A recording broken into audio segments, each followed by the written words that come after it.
All right, let's get right into this. We're exploring a pretty deep concept today, one that's all about patterns, the energy we use, and the real reason we join the groups we do.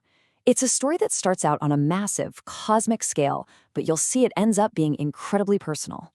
So, right from the get-go, the source material hits us with this really powerful image, a cosmic being called a god in a state of stagnation.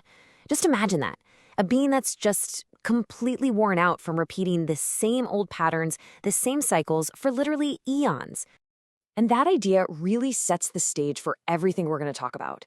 This is a story about what happens when any system, really, just runs out of new energy, runs out of inspiration, and starts to collapse under the sheer weight of its own repetition. But here's the twist. This huge cosmic problem actually has a surprisingly personal root cause. The framework calls it the selves. And yep, that's us. It turns out this whole massive cycle begins and ends with the individual. So, you have to ask, how does a cycle like this even start? Well, the idea here is that all of this cosmic burnout, this divine stagnation, it all kicks off because of one single fundamental human fear. So what's really driving all this? What's the engine behind this cosmic Groundhog Day? What are we, the so-called selves, actually running away from? And the answer? Well, it's almost shockingly simple, and it's so human. It's the fear of our own inner emptiness, that fear of the quiet, the void, the solitude that exists inside every single one of us. And this really lays out the dilemma perfectly, doesn't it? On one side, you have the void, emptiness, being alone, the great unknown. And on the other side, the group. It looks like a safe harbor, right? A place for refuge, distraction, and that feeling of safety. But here's the catch. When you run from that inner emptiness, you run straight into something else. Something this framework calls the group trap. And that promise of a safe refuge, well, it turns out it's not quite what it seems. Now, what's so fascinating here is how this whole problem is framed. The issue isn't groups themselves. Groups can be great. The problem is the reason for joining. When a group just becomes an escape from yourself, it stops being a solution and turns into a whole new kind of prison with its own set of rules. Okay, so once you're inside that trap, the game totally changes. It's not about avoiding your inner void anymore. Nope. It becomes about something else entirely.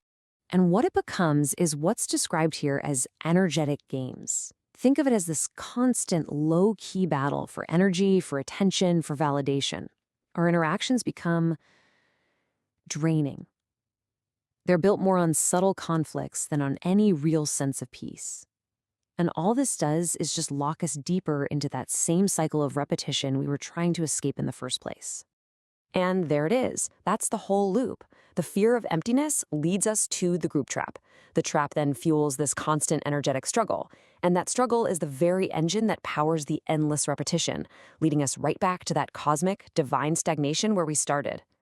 So after laying all that out, you might be thinking, wow, that sounds pretty bleak. Are we just stuck? Well, the text asks that same critical question. Does it really have to be this way? And thankfully, the answer it gives is a powerful no. There is another way.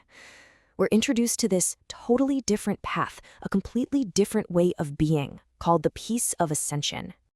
Now, the key here is that this isn't about getting better at playing those energetic games. It's not a new strategy to win inside the group trap. It's about getting off the game board altogether. It's a state of being that exists completely outside of all that struggle. And you can really see the difference laid out here. The group trap, that's all about struggle, repetition, and ultimately exhaustion. But the peace of ascension is all about unconditional peace, stillness, and just being. It's the difference between frantically doing all the time and just quietly existing. So in the end, the way out isn't about winning. It's not about becoming the most powerful person in the group or mastering the energetic game. It's about finding a peace so real, so profound that you realize you never even had to play that game to begin with. And that brings this huge cosmic story right back home to you and me. We started with a stagnating universe, but we end with a really personal question to think about. In our own lives, in our own groups, what pattern are we repeating?